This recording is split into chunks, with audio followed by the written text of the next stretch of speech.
예수님은 하나님이신 메시아로서 이 세상에 오셨고 자기 사역을 십자가에서 다 마치셨습니다. 그분은 인류가 필요로 하는 모든 일을 완수하셨습니다. 그리고 그분은 믿는 자들, 예수님을 믿는 사람들은 온전히 만족함을 그분 속에서 모두 찾았어. 모든 하나님의 백성들이 예수 그리스도로 말미암아 주어지는 그 모든 환경을 적응하며 하나님 앞에서 온전한 삶을 누리다가 모두가 믿는 자는 구원받은 하나님의 거룩한 뜻이 있었습니다. 이것이 아직도 우리들 앞에서 제시된 이런 비밀로서 이 세상의 사람들은 아직까지도 모르는 사람들이 너무너무 많습니다. 그러나 이 세상은 여러 가지 이유로 예수님을 믿지도 않고 예수님의 말씀도 듣지 아니하고 그분께 자신을 의지하지도 않은 채 인간의 생각대로 살아가고 있습니다. 그 결과 하나님이 우리에게 넘치게 주시려는 이 복을 받지 못한 채 오늘 스스로 멸망의 길을 걷는 사람들이 많이 있습니다. 이것은 너무나도 큰 문제 중에 문제였습니다. 여러분, 우리 이 세상에는 물론 다른 긴급한 문제들이 산더미처럼 많이 있는 것은 사실입니다. 제가 현재 일을 부인하는 것은 결코 아닙니다. 현재 일은 현재 일이지만 그러나 오늘 우리는 의식주 문제를 해결하면서 살아가야 하는 우리 인생은 분명히 맞다라고 들을 수 있습니다. 또한 장래 일을 예비하면서 살아야 오늘 우리는 그렇게 살아갈 수 있습니다. 이런 장래일도 우리는 모두가 중요하다라고 저는 강조하고 싶습니다. 그러나 가장 긴급한 문제가 있습니다. 뭐냐? 예수 그리스도에 대한 질문을 우리가 해야 된다는 것입니다. 예수님께 우리 한번 질문해 보자는 것입니다. 예수님은 누구일까라고 하는 그런 질문입니다. 그분이 말했듯이 하나님의 아들이 진짜 맞습니까? 라고 하는 질문입니다. 구세주이십니까? 그리고 그분이 약속한 모든 것을 우리들이 체험할 수 있을까요? 라고 하는 겁니다. 이것이 가장 아름다운 질문일 것입니다. 그런데 성경에서 지적하는 이 세상의 비극의 핵심이 있다라고 합니다. 그것은 예수님을 거절하는 것이 비극이다라고 말씀해 주고 있습니다. 요한복음 1장 11절 말씀을 보니까 자기 땅에 오매 자기 백성이 영접지 아니하였다라고 그렇게 기록을 하고 있습니다. 이 지상의 모든 인간들이 진실한 성도의 삶을 산다면 이 세상의 온갖 추악한 제약들이 사라질 것이고 근심이 사라질 것이고 앞날 걱정하지 않고 평안한 삶을 누리게 될 것입니다. 만약 우리가 예수님을 진실로 믿기만 한다면 이 말입니다. 유감스럽게도 각 시대에 걸쳐 인간들이 예수님을 못마땅하게 여기는 다른 하나의 걸림돌에 대해서 제가 지금 말씀드리고자 합니다. 본문에 보면 사람들은 예수님이 인류와 인류의 문제들을 처리하는 방법에 대해서 온참게 여기는 모습을 보게 됩니다. 이 오해는 하나님 나라에 대한 그런 가르침에 관련이 있고 그리고 우리 주변에도 자주 생기는 문제들입니다. 요한복음 6장에서 예수님께서 자기 나라의 본질에 대해서 말씀을 하는 말씀을 보게 됩니다. 나는 하늘로서 내려온 산떡이니 사람이 떡을 먹으면 영생하리라 라에 대한 가르침을 주셨을 때 어떤 사람들은 이렇게 말했습니다. 이 말씀은 너무나도 어렵도다. 누가 들을 수 있느냐? 그러므로 제자 중에 많이 물러가고 다시 그와 함께 다니지 아니하더라 라고 기록되어져 있습니다. 세례 요한도 그 중에 한 사람이다라고 오늘 본문에서 말씀해 주고 있습니다. 마태복음 11장 11절 말씀에 보면은 여자가 낳은 자 중에 세례 요한보다 큰 이가 일어남이 없도다. 그러나 천국에서는 극히 작은 자라도 저보다 크니라라고 하시면서 천국에서 극히 작은 자가 하나님 나라에 대한 이 예수님의 가르침에 걸려 넘어지지 않기 때문이었던 것입니다. 다시 말해서 지금 이 세상에서는 요한보다 더 큰 자가 없다라고 예수님께서 말씀하셨는데 천국에서는 가장 작은 자가 이 요한보다 낫다 이 말입니다. 다시 말해서 예수님으로 말미암아 걸려 넘어지지 않는 자가 천국에서 가장 큰 자라는 사실을 우리에게 가르쳐줍니다. 천국에는 그런 사람만 들어가게 되어 있기 때문입니다. 그러나 아직도 많은 사람들이 하나님 나라에 대한 이 예수님의 가르침에 못마땅하게 생각한다 이 말입니다. 우리들은 하나님 나라에 대한 엄청난 개념들을 가지고 있습니다. 그러나 실제로 이 복음은 훨씬 더 좁다라는 것입니다. 실제로 몇 가지를 신뢰로 드릴게요. 요한복음 6장에서 예수님은 자신의 살을 먹고 피를 마시는 일에 대해서 말씀하셨는데 청중들은 금방 이 교훈을 물질화시켜버리고 말았습니다. 그래서 예수님은 내가 너희에게 이런 말이 영이요 생명이다 라고 밝혀주어야 했던 것입니다. 중요한 것은 뭐냐? 육이 아니고 영이다 라고 말씀하셨어요. 이것이 예수님의 강조점이었습니다. 다시 말해서 우리 예수님은 보편적이거나 통상적인 것들을 말씀하지는 않았습니다. 다시 말해서 우리 예수님은 모든 공간을 다 채우기 위해서 이 세상에 오시지 않았다는 것입니다. 예수님은 인간의 영혼과 하나님과의 관계라는 이 특정한 문제를 처리하기 위해서 오셨던 것입니다. 유대인들이 보기에는 예수님은 소수의 일반 평민들에게 말씀을 강조하고 있었어요. 강론을 하고 있었어요. 그리고 시골 마을에 수시로 다니시면서 개인들의 고난을 다루시고 그 시간을 낭비하는 듯 보였던 것입니다. 그들은 이 사람이 진정으로 메시아라면 이런 사소한 개인들을 상대로 일하지 않을 것이다 라고 했습니다. 메시아라면 큰 문제, 큰 질문들을 다루어야 한다 이런 개념들이 인간에게 있었던 것이죠. 왜 항상 영혼과 영적 문제들만 말할까 이 문제. 왜 큰 문제를 해결하지 않는가라고 하는 이것 유대인뿐만 아니라 지금도 많은 우리 성도들까지 그렇게 생각을 하고 있다는 것입니다.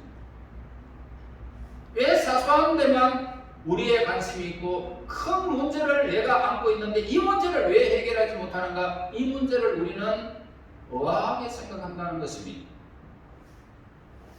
여러분 우리 예수님은 언제나 한 가지 일에 대해서 말씀하셨어요. 한결같은 주제는 뭐냐? 우리 인간의 영혼이다 라고 했습니다. 그래서 예수님은 개인의 무한한 가치에 대해서 늘 강조하셨어요. 만일 사람이 온 천하를 얻고도 제 목숨을 잃으면 무엇이 유익하겠느냐? 그러니까 영원히 하나님과 바르게 있지 않으면 이 세상 전체가 이상적으로 유토피아가 세워진다 할지라도 아무런 소용이 없다라는 것이었습니다. 예수님은 이 한 가지 주제로 늘 일관하셨습니다. 우리의 영혼. 그래서 많은 사람들의 거부감을 일으켰습니다. 요한복음 6장에 나오는 사람들처럼 처음에는 예수님께 귀를 기울였던 자들이 집으로 돌아가서 다시는 예수님과 함께 다니지 않았다는 것입니다. 예수님은 가실수 앞에서 나무의 신비한 생명력을 대해서 말씀하지 않았어요. 감옥을 보시면서 이것은 좋을 수도 있고 나쁠 수도 있는 나무들이다. 너희들은 이 감옥의 상태를 그 열매로 판단한단다. 좋은 열매를 맺으면 좋은 나무이고 나쁜 열매를 맺으면 나쁜 과수다. 너희 속에 있는 영혼은 과수원 나무와 같다. 인간들이 가실나무를 심듯이 하나님은 영혼을 너희들에게 심어주셨다. 그러므로 너희들의 영혼으로 너희가 행한 것에 따라서 영원한 심판을 받게 될 것이다. 귀 있는 자는 성령이 하시는 말씀을 들을지어다 라고 주의를 주셨던 것입니다. 여러분 우리 예수님은 꽃들이나 새들을 놓고도 그 자체를 설명하지 않았습니다. 그것들은 인간의 영혼을 하나님이 귀히 여기신다는 실물 교훈을 위한 자료로 사용했다는 것입니다. 그래서 백합화의 아름다운 옷으로 입히신다면 너희들은 얼마나 더 잘 입히시겠느냐? 새 한 마리도 하나님의 허락 없이는 땅에 떨어지지 않는다면 너희들의 영혼에 대한 관심은 얼마나 더 크겠느냐? 예수님은 언제나 우리의 영혼의 주제에 대해서 말씀을 하셨다 이 말입니다. 여러분, 그러므로 아주 중요한 질문이 있습니다. 이 세상이 어떻게 될 것이냐라고 그런 것이 아니고 내 영혼이 하나님과 바른 관계에 있느냐 이 말입니다. 그런데 이 복음은 여기서 그치지 않고 복음은 더욱 제한적으로 더 폭을 막 넓혀버립니다. 아니죠. 넓히는 것이 아니고 복음은 폭을 아주 좁게 자꾸 좁히게 됩니다. 복음은 뭡니까? 요한복음 4장에서 예수님은 사마리아 여인과 만남을 가지는 모습을 보게 됩니다. 어느 날 오후 지치고 피곤하여 제자들이 이웃 마을로 빵을 사고 강 사이에 한 우물에 앉아가 쉬고 있었던 것입니다. 그때 한 여인이 물을 기르러 왔습니다. 그래서 예수님은 여인 사이에 이야기를 하게 됐는데 종교적인 토론이 벌어지게 됩니다. 이 여인은 어떻게 예배를 드려야 하는지에 대해서 그 견해를 갖고 있었던 사람입니다. 그런데 예수님은 그녀의 말을 가로막아버리면서 가서 당신의 남편을 데려오라 그렇게 하셨습니다. 종교적인 논의 중에 예수님은 갑자기 개인적인 접근을 하시는 모습을 보게 된다는 것입니다. 큰 틀에 하나님은 관심을 가지고 계시지 않아요.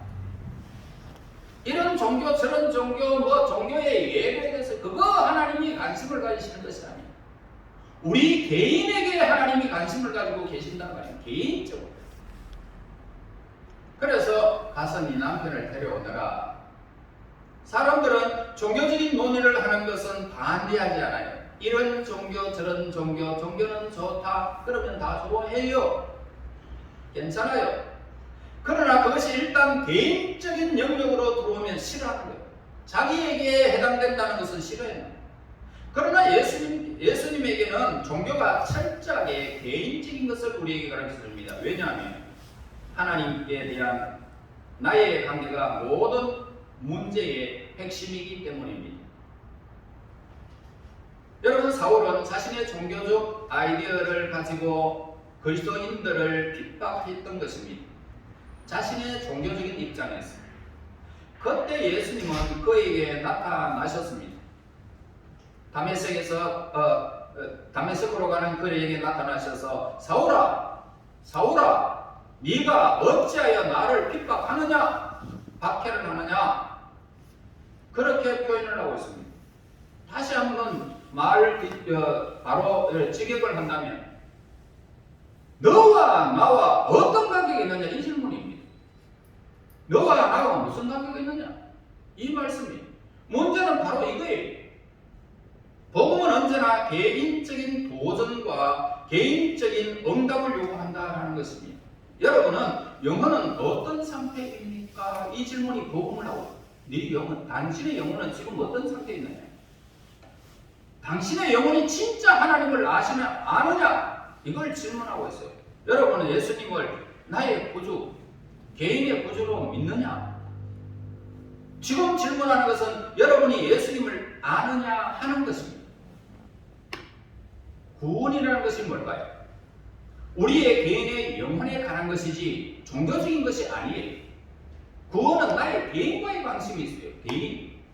그러니까 구원은 우리의 자세와 위치를 바꿔버리는 것이 구원입니다. 구원은 매우 개인적인 사건이에요. 개인적인 사건.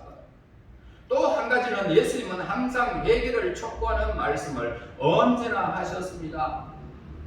이 회개의 근거가 얼마나 많은 사람들을 언짢게 해왔는지 오늘 저와 여러분 잘 알고 있습니다.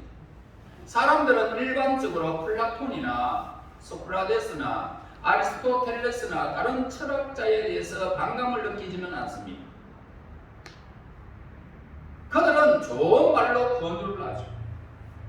철학자들은 자기들의 인생론을 논하면서 이렇게 살아라 라고 그렇게 권하고 있습니다. 그러면 사람들은 야 참으로 훌륭한 인생관이다 라고 생각하고 그런 식으로 살아보려고 예를 쓰는 것입니다. 그러나 예수님의 말씀을 들은 군중들은 돌질을 하려고 했어요. 돌을 들고 그냥 막 왜 예수님을 그렇게 돌로 행했을까요? 어떤 이는 예수님을 떠나서 다시는 예수님의 무리에 동행하지도 않았습니다. 이것은 바로 뭡니까? 예수님이 회개를 전하는 메시지를 전했기 때문에 회개해라, 돌이켜라. 너희들 지금 생각이 다르다. 그러니까 예수님의 설교는 모든 사람을 정죄하는 결과를 낳은 것입니다.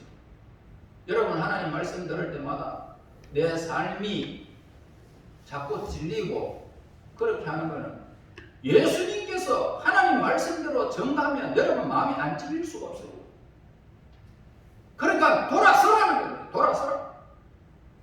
인생은 아무도 그렇게 죄정당하는 정죄당하는 것을 좋아하는 사람은 이 세상에는 한 사람도 없어요. 그렇지만은 우리는 회개가 복음의 메시지의 필수적인 것으로 인정해야 된다는 것입니다. 돌이켜라. 그러지 아니하면 하나님의 나라가 너희에게 멀다. 예수님은 이런 식으로 늘 말씀하셨기 때문에 청중들은 돌을 들고 예수님을 치려고 했어요. 네가 뭔데? 여러분 우리의 영혼에 문제가 있기 때문에 그렇게 말하는 거예요. 누가복음 19장 10절의 말씀 보세요. 인자의 온 것은 잃어버린 자를 구원하려 함이니라 라고 기록하고 있습니다. 이 말씀은 우리는 모두 상실된 인간이라는 것입니다. 우리가 구원받으려면 하나님의 아들을 이 세상에 오셔야 한다는 겁니다. 그래서 마태복음 4장 17절에 회개하라 천국이 가까웠느니라. 이 말씀은 종교를 놓고 논쟁을 벌이지 말고 하나님을 만나라 이 말입니다. 여러 가지 상황을 너희들이 설명할 필요도 없고 하나님을 만나라 이 말입니다. 마태복음 22장 37절 보세요. 네 마음을 다하고 목숨을 다하고 뜻을 다하여 주 너의 하나님을 사랑해라. 무엇보다도 하나님의 말씀에 순종해라 이 말입니다. 네 이웃을 내 몸과 같이 사랑하라. 이 말씀은 우리들을 향한 하나님의 요구사항입니다. 예수님은 너희가 하나님을 어떻게 대하고 사는지 말해보라 이 말씀입니다. 네가 하나님을 어떻게 대하고 있느냐? 여러분 예수님은 이러한 죄를 인정하고 돌이키며 회개하라는 것입니다. 복음의 메시지는 뭡니까? 우리가 현재 그 모양이기 때문에 이 세상이 이처럼 어려운 상태에 있다라고 지적하는 것입니다. 너희들이 지금 어려움을 겪고 있는 것이 뭐냐? 하나님의 말씀을 온전히 믿지 않고 섬기지 않기 때문이라는 것입니다. 이것이 바로 복음의 지적입니다. 그래서 우리가 하나님께 반항하고 우리의 자의적이며 교만하기 때문에 우리의 삶에 혼란이 오고 걱정, 근심이 오늘 우리의 삶을 흩어져 버리는 것입니다. 우리는 우리가 뿌린 씨를 우리의 삶에서 늘 거두고 있다는 사실을 잊어버리지 말아야 합니다. 여러분 우리가 바람을 심으면 폭풍을 거둘 수 있습니다. 그러기 때문에 예수님은 우리에게 회개에 합당한 열매를 맺으라 라고 우리에게 말씀합니다. 예수님의 말씀을 동일합니다. 언제나 동일합니다. 우리들의 죄를 수치스럽게 여기고 하나님께 회개하며 돌아오라는 것입니다. 그 다음에 사람들은 예수님을 못마땅하게 여기는 것이 있었습니다. 예수님의 구원의 방법이 너무 간단하다는 말입니다. 너무 간단하다. 십자가의 교리와 예수 그리스도의 보혈의 교리와 중생의 교리만큼 사람들의 비를 거슬리는 거부감을 일으키는 것은 없었던 것입니다. 하나님과 과거의 인간들에게 기회를 주었어요. 율법을 주시면서 그대로 살면 하나님 눈에 의롭게 될 것이다 라고 구약 성경에서 말씀하셨습니다. 만일 인간들이 그런 식으로 자기들을 구원했더라면 하나님의 아들이 이 세상에 오지 않아도 되는 것이었습니다. 사실 예수님이 오시면 뭡니까? 사람들이 스스로 구원할 수 없다는 증거를 우리에게 가르쳐 주는 것입니다. 하나님 말씀 들으면 너희들이 그냥 구원 받는다. 말씀만 지켜라. 한 사람도 하나님의 율법에 온전히 순종한 사람이 단 한 사람도 없었던 것입니다. 그래서 예수님이 오셔야 됐던 것입니다. 예수님 만나는 많은 사람들을 위해서 내 목숨 대속물로 줄여왔다.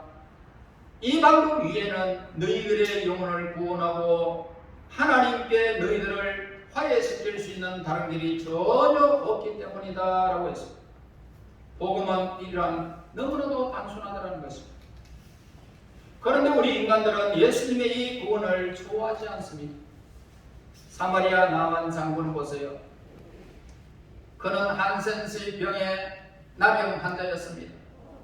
그는 엘리사에게 찾아가서 어떻게 해야 자신의 병이 낫겠느냐라고 물었습니다. 그 받은 처방은 너무나도 간단한 문제였습니다.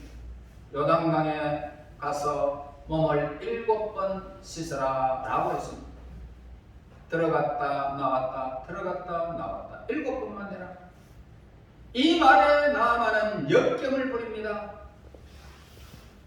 우리 나일강에는 얼마나 좋은 강인데 그 강보다 이 요단강이 낫단 말이냐. 그러면서 돌아갔던 거죠.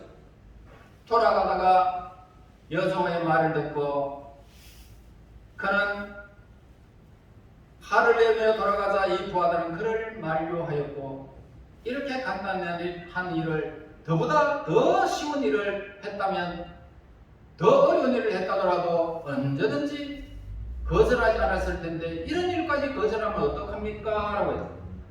그래서 나아만은 너무나도 간단한 이 일에 부하들의 말을 듣고는 가서 요단강에 7번 담그다 어린아이 살처럼 깨끗하게 그 병이 치료되는 모습을 보게 됩니다. 여러분, 복음은 너무나도 간단합니다. 어렵게 생각할 필요가 없어요. 복음의 성격은 바로 이런 거예요. 복음은 우리 자신의 어두운 영혼에 대해서 아무 할 일이 없다고 합니다. 여기 가서 이런 일을 하고 저기 가서 고된 일을 하고 기도하고 40일 검식 기도하고 어쩌고 저쩌고, 이 복음은 그런 거 다 우리에게 그 필요 없다. 그런 필요 없다. 그래서 구원받는 게 아니다. 여러분이 어두운 부분을 한 점이라도 치워지기를 기다릴 필요는 없고, 현재 모습 그대로, 여러분의 현재 모습 그대로, 내가 행하는 삶의 모든 것을 그대로, 구원은 예수님이 주시는 것이지 우리에게 있는 것이 아니다 말이에요. 예수님이 주시는 거예요. 선물을 주실 때에 그냥 받으면 되는 거예요. 선물을 주거든 선물은 그냥 공짜잖아요. 선물은 공짜다. 그래서 선물을 주면 받으면 돼. 아멘. 항의할 필요가 없어요. 진짜입니까 가짜입니까 물어볼 필요도 없어요. 받으면 되는 거예요. 그러면 우리에게 이런데 전혀 걸림돌이 어디에 있습니까? 어떨 때 어떤 사람은 항의할지 몰라요. 내가 그렇게 무가치한 인간이란 말입니까? 내가 그런 건 받기만 하는, 그는 아주 몰상식한 인간인 줄 아십니까? 내가 밑바닥에 사는 인간과 똑같단 말이고, 내가 말라고 그냥 공짜로 왔습니까? 이렇게 이야기를 하는 사람들이 있단 말입니다.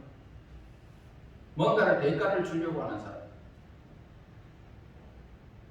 우리는 바닥에서 헤매는 가장 천한 인간과 조금도 다름이 없는 속절없는 인간임을 우리는 깨달아야 됩니다.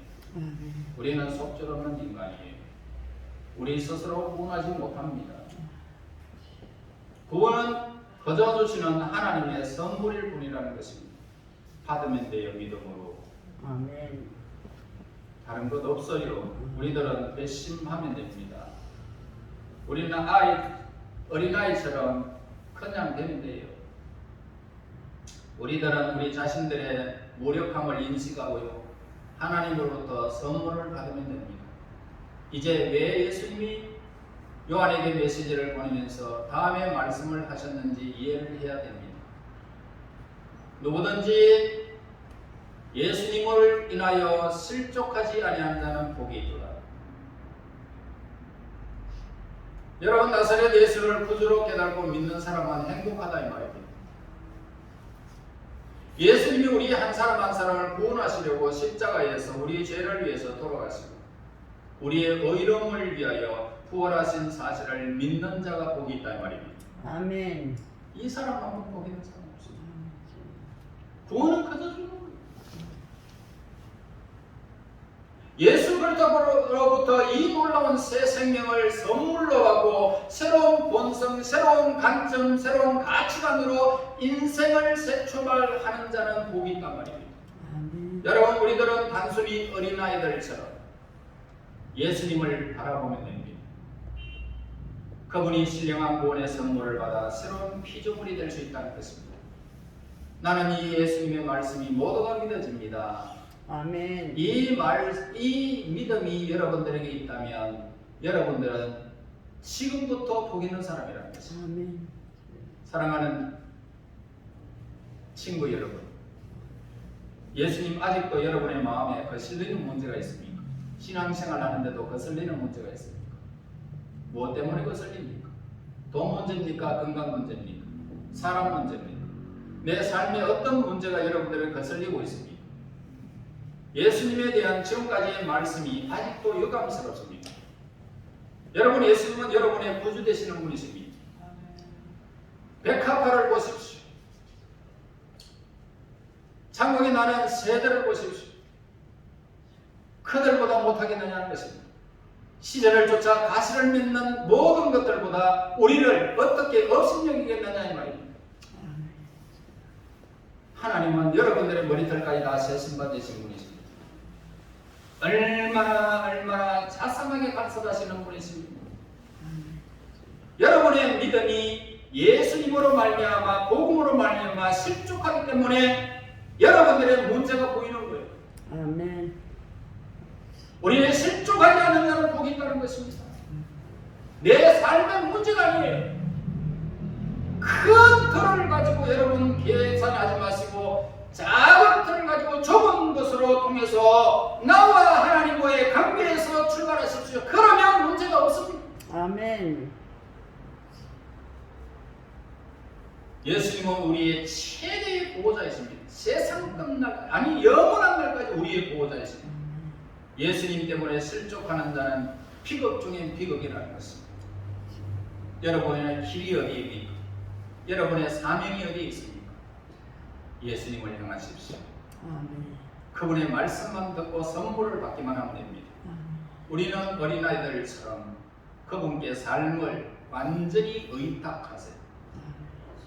완전히 여러분의 삶을 의탁하세요. 그리고 여러분들은 예수님으로부터 구원의 선물을 받게 될 것입니다. 영과 육이 살아가는 날 동안 이 믿음 안에서 날마다 살아가게 되면 여러분들의 삶에서 문제라는 것은 보이지 않게 될 것입니다. 아멘. 나와 하나님과의 관계만 온전히 유지하기를 하나님은 간절히 원하고 있고 예수님의 복음은 바로 그것이 예수님의 핵심적인 복음의 메시지입니다. 여러분, 하나님과 관계가 온전히 이루어져서 이 땅에 사는 날 동안 넉넉하게 채우시는 그 하나님, 그 은혜를 누리시면서 영육의 구원을 받아 감사의 삶이 여러분 삶 속에 지속되어 영광의 날을 상속되어지는 복된 생애가 되시기를 예수님 이름으로 축원합니다. 아멘. 하나님 은혜 감사합니다. 찬양과 경배를 드립니다. 우리 하나님 거룩하신 은총 속에 은연히 복음의 메시지를 듣게 됨을 감사합니다. 이제 예수님이 어떤 일을 행하셨냐에 따라서 큰 틀을 가지고 예수님을 바라보고 우리의 삶을 개선하는 어리석은 자가 되지 않게 하시고 오직연히 복음이 좁은 문으로 나와 하나님과의 관계라는 사실을 온전히 깨달아서 인생의 모든 문제를 우리 주 예수 그리스도 안에서 해결함을 받고 복음의 메시지를 받아들여 회개하여 바른 길을 온전히 걸어가므로 구원의 기쁨과 영생의 축복이 우리에게 있도록 인도하여 주시옵소서. 아멘. 예수님 이름으로 기도합나이다. 아멘.